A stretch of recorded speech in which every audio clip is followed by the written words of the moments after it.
आता आपण घाटकोपर ईस्टच्या खाऊ गल्लीमध्ये आहोत। इथे आपण डोसा घेतलेला आहे। इथे 2 डोसेवाले आहेत, बाजूबाजूलाच आहेत, सख्खे भाऊ वाटतात आहेत मला। पण आता तुम्ही जिथे खात असाल पण मी एकाकडे घेतलेला आहे। बीएमसी वाले पण आता लफडी करतात ना सगळीकडे, तर त्याच्यामुळे पण थोडंसं असू शकतं। मैसूर भाजी बहार डोसा आहे या डोस्याचं नाव आहे। 170 रुपयाचा हा डोसा आहे आणि तुम्ही जर बघाल तर याची भाजी सेपरेट आपल्याला काढून दिलेली आहे आणि चटणी दिलेली आहे। युजुअली याच्यामध्ये आईस्क्रीम असतो आणि याच्यात आपल्याला चटणी प्रोव्हाइड केले गेलेली आहे आणि तिला हिरव्या कलरचा टिक्का लावून दिलेला आहे। तर आपण खाऊया। त्या काकी पण तिथे असतात।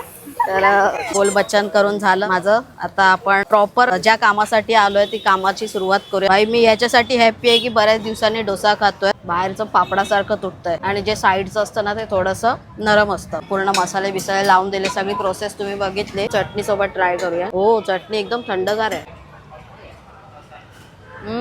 चटणी मस्त लागते।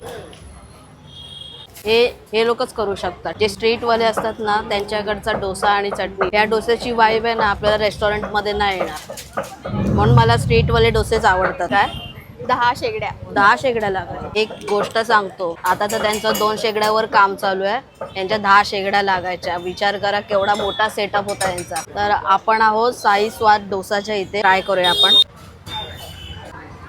संपूर्ण भाज्यांचं त्यांनी जे मिश्रण केलंय ना, पूर्ण भाजी एकदम असं वाटतंय पावभाजीच आहे, एवढ्या प्रॉपर लेवलला त्यांनी स्मॅश केलेली आहे। त्याच्यामध्ये शिमला मिरचीची टेस्ट लागते, क्रिस्पी, आणि कांदा आहे, त्याच्यामध्ये टोमॅटो आहे, कोथिंबीर वगैरे टाकलेली आहे, बटरचा पण स्वाद येतो याच्यामध्ये, परफेक्ट एकदम टँगी लागतंय। आता आपण जो डोसा ट्राय केला ना बाई, तो एक नंबर होता। सो इकडे आला तर तुम्ही तो नक्की ट्राय करा। अदरवाईज तुमच्या कोणता आवडीचा असेल तो पण तुम्ही ट्राय करू शकता। बाजूला पण एक आहे, बट तुम्ही इथेच ट्राय करा, खूप टेस्टी लागला, मस्त लागला।